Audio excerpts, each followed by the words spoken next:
few weeks ago, I got a Facebook message from Napoleon asking me to write a letter about, the lounge and our struggle and Occupy. And I really didn't know what I was going to say until I sat down to start writing about some frustrations I've been having about this process here at our Occupy. And I couldn't stop writing, so I'm going to try to keep this as succinct as possible. I have a lot to share, so we'll see how this goes. Given the nature of what I want to talk about, I should also touch briefly on the fact that I don't believe in gender, and I question the existence of sex insofar as what it represents and how it should shape our identities as human beings. And my experience as a genderqueer / non-gendered person throughout the lounge or our struggle or Occupy is a whole different video, so we'll leave it at that. Let me give a little background about Occupy Honolulu, since that's what I'll be talking about for the most part. I've been a part of Occupy since General Assembly number 1, which happened on Saturday, October 8th. I think tonight, had we had quorum, would have been GA 40. We began our encampment on Saturday, November 5th, and that night 8 of us were arrested, myself included, in a peaceful act of civil disobedience. We've had issues as a group, and this process has been very tedious and hard and tiresome at parts. We spent a week straight during the beginning of the Occupy Honolulu discussing the word occupy in relation to the illegal occupation of Hawaii by the U.S. military. And that's a topic we'll be discussing again. But if you want any more info, Occupy Honolulu's on Facebook. We have a website, we have a Twitter, and a YouTube channel. We're all over the place. In all of this, I want to be clear that I can only speak from and about my own experiences and knowledge base. So I'm going to talk about gender for a while, as usual, resident feminist checking in. But I really want to talk about it as a means to understanding the larger issue of conflict resolution and coming together across differences to create something truly revolutionary. I keep hearing this question, what does gender have to do with it? And I'm sure Occupy movements across the nation are hearing this question. I've heard it a number of times since Occupy Honolulu began.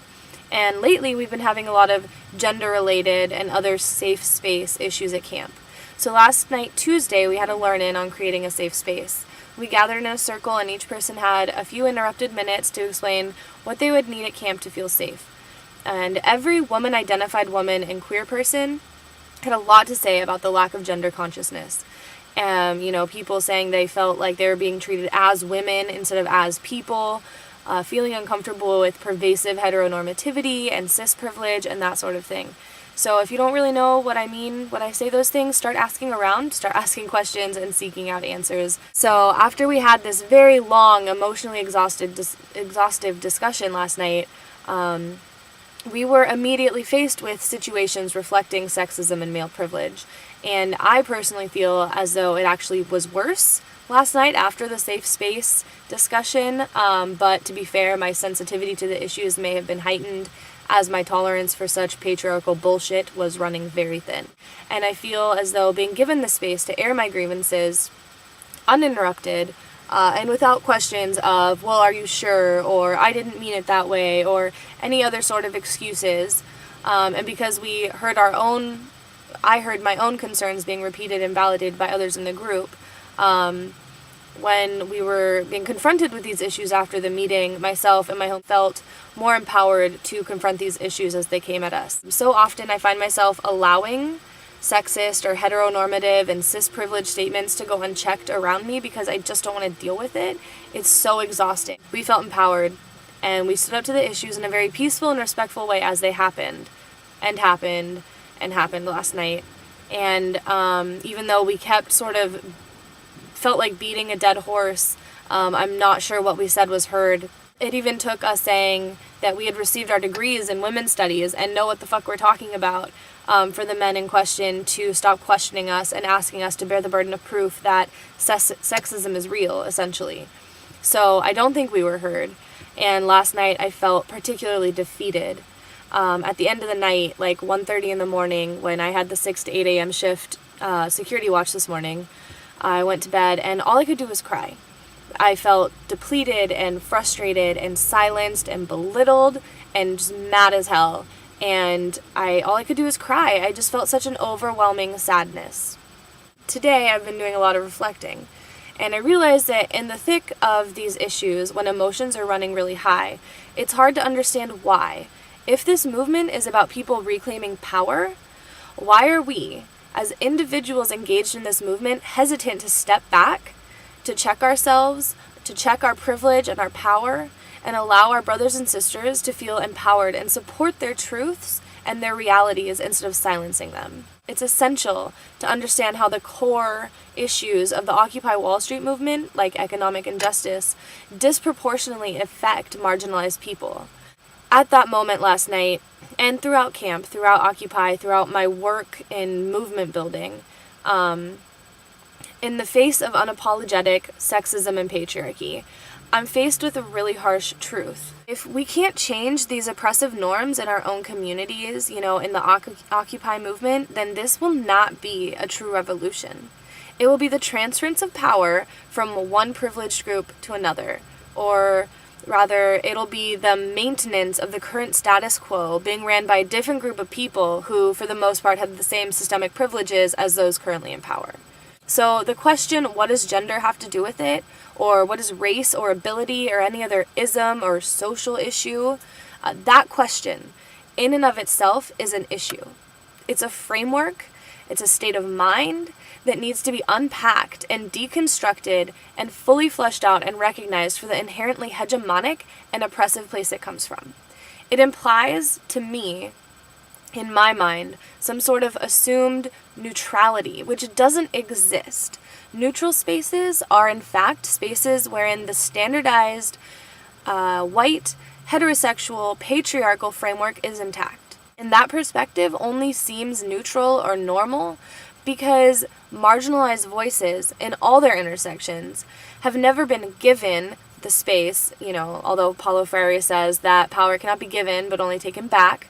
They've never been given the space to integrate our perspectives and our truths to a point where that is the norm. These perspectives around gender and race and sexuality and ability, all of these perspectives are still fringe issues, and in these spaces where we are doing revolutionary work, that shit, in my opinion, shouldn't fly. And here at Occupy Honolulu, we claim that we don't want that shit to fly. There's a really carefully crafted mindfulness statement that I will read to you right now. As each of us participates in the General Assembly, online and in any other setting, we shall make every effort to use I statements rather than talking about you, all of humanity, or any other group. We shall strive to talk about a relationship with others while refraining from speaking for them.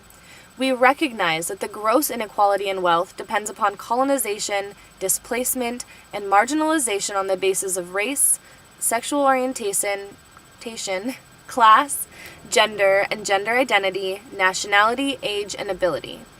We shall consider our own possible privileges as we create a safe and non-judgmental space for each other's expressions of thoughts and feelings by our respectful listening, speech, and actions. In being mindful in this way, we recognize that fighting inequality of all kinds rocks the foundation upon which corporate dominance and economic exploitation are built. In addressing our differences, our work can become truly revolutionary and transformative. So, taking a step back from the mindfulness statement, I really want to recognize that this is a process, right?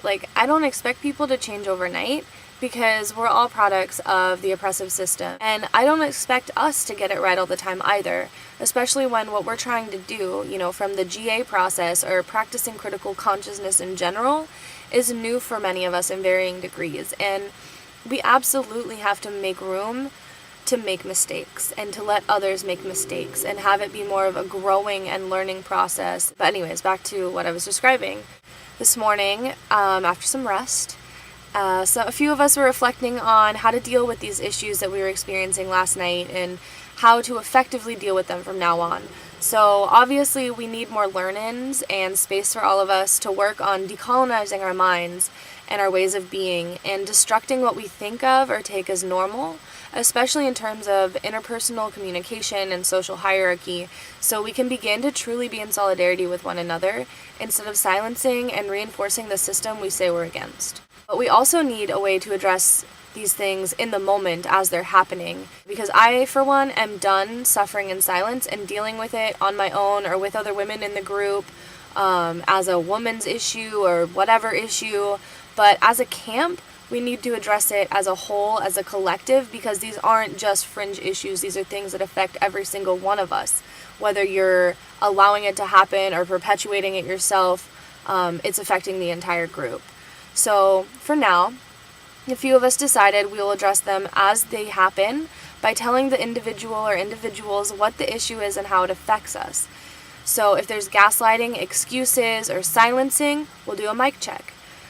This way, we're letting the entire camp know that we're having an unsafe situation, and they have the opportunity and responsibility even to support us, and it brings the issue out of the dark. So we'll see if that works. We haven't tried it yet.